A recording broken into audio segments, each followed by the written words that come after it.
संविधान जब हमारा देश का बना था उसमें धीरे धीरे परिस्थितियों के अनुसार काल के अनुसार चेंजेस हुए हैं धीरे धीरे, है ना। तो वो चेंज करना जो है वो प्रगति की निशानी होती है, उसमें कोई खराब बात नहीं होती, क्योंकि परिस्थितियां उस वक्त की कुछ और थी, आज की परिस्थितियां कुछ और है।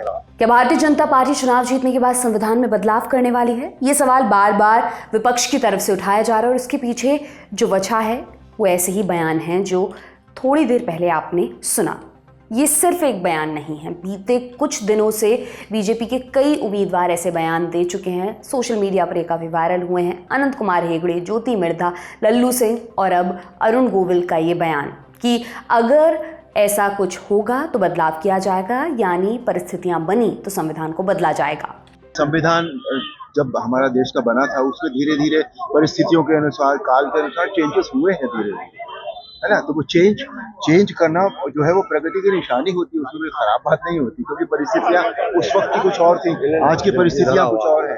अगर उसके हिसाब से अगर कुछ चेंज उसमें करना है तो, और संविधान को एक व्यक्ति की मर्जी से तो होता नहीं है चेंज, है ना। सबकी सर्वसम्मति होती तब चेंज होता है, अगर ऐसा कुछ होगा तो। अरुण गोविल के अब इसी बयान को आधार बनाकर अखिलेश यादव सहित विपक्ष के तमाम नेता सवाल उठा रहे हैं। समाजवादी पार्टी अध्यक्ष अखिलेश यादव ने अपने सोशल मीडिया अकाउंट एक्स से अरुण गोविल का वीडियो शेयर करते हुए लिखा, जो लोग संविधान में प्रगतिशील संशोधन करने और मूलभूत बदलाव करने के बीच का अंतर नहीं समझते, उन्हें टिकट देकर भाजपा ने भारी भूल की है। लेकिन फिर भी इससे ज्यादा फर्क नहीं पड़ेगा, क्योंकि जनता ने हर भाजपा प्रत्याशी को हराने का फैसला पहले ही कर लिया है। भाजपा संविधान को पलटकर गरीबों, वंचितों, शोषितों, किसानों, युवाओं और महिलाओं के हक अधिकार व आरक्षण मारकर और पूंजीपतियों के हक में नीति योजना बनाकर सारा फायदा मुनाफा अपने खेमी के कुछ गिने चुने खरबपतियों को दे देना चाहती है। सिर्फ अखिलेश यादव ही नहीं, लालू यादव ने भी कुछ बीजेपी उम्मीदवारों के संविधान बदलने की मांग पर मोदी सरकार को निशाने पर लिया। लालू यादव ने बीजेपी पर निशाना साधते हुए यहां तक कह दिया कि संविधान बदलने वालों की जनता आंख निकाल लेगी।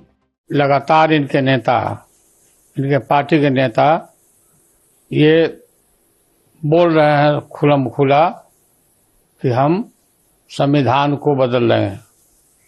ये बाबा साहब का बनाया हुआ संविधान है, कोई अरो गरो बाबा का बनाया हुआ नहीं है। जो भी कोशिश करेगा संविधान को बदलने के लिए, देश की गरीब, पिछड़ी और दलित जनता आंख निकाल लेगी इनका। और खबरदार अगर इस तरह का जो साहस किया तो बाबा के बनाए हुए संविधान को बदलने की कोशिश, देश की जनता माफ नहीं करेगी, टॉलरेट नहीं करेगी। और ये घबराहट में बोल रहे हैं सीधा। विपक्ष की तरफ से बीजेपी पर चुनाव के बाद संविधान बदलने की साजिश का आरोप लगने के बीच पीएम मोदी ने विपक्ष को अब जवाब भी दिया है। 14 अप्रैल को न्यूज एजेंसी एनआई को दिए एक इंटरव्यू में जब उनसे संविधान बदलने को लेकर सवाल पूछा गया तो सुनिए वो क्या बोले। मैं समझ नहीं पाता हूं कि जो व्यक्ति यूएन में जाकर के पहली बार दुनिया की सबसे पुरातन भाषा तमिल भाषा का गुणगान करता हो, किस आधार पर उस व्यक्ति को आप ऐसे आरोप लगा रहे हो? मेरा तो मत है, और मैं जब कपड़े अलग अलग राज्य के पहनता हूं तो उनको भी परेशानी हो रही है। मुसीबत उनकी है कि वो एक सांचे में देश को डालना चाहते हैं। हम तो विविधता की पूजा करते हैं, हम विविधता को सेलिब्रेट करते हैं। पीएम मोदी ने अपने जवाब से न सिर्फ विपक्ष बल्कि इशारों में बीजेपी के उन तमाम नेताओं को भी स्पष्ट संदेश देने की कोशिश की है कि चुनाव में ऐसी बयानबाजी से बचें। फिलहाल रामायण सीरियल के भगवान राम और मेरठ लोकसभा सीट से बीजेपी उम्मीदवार अरुण गोविल के संविधान बदलने वाले बयान से सियासत तेज हो गई और विपक्ष को बीजेपी पर निशाना साधने का एक और मौका मिल गया है।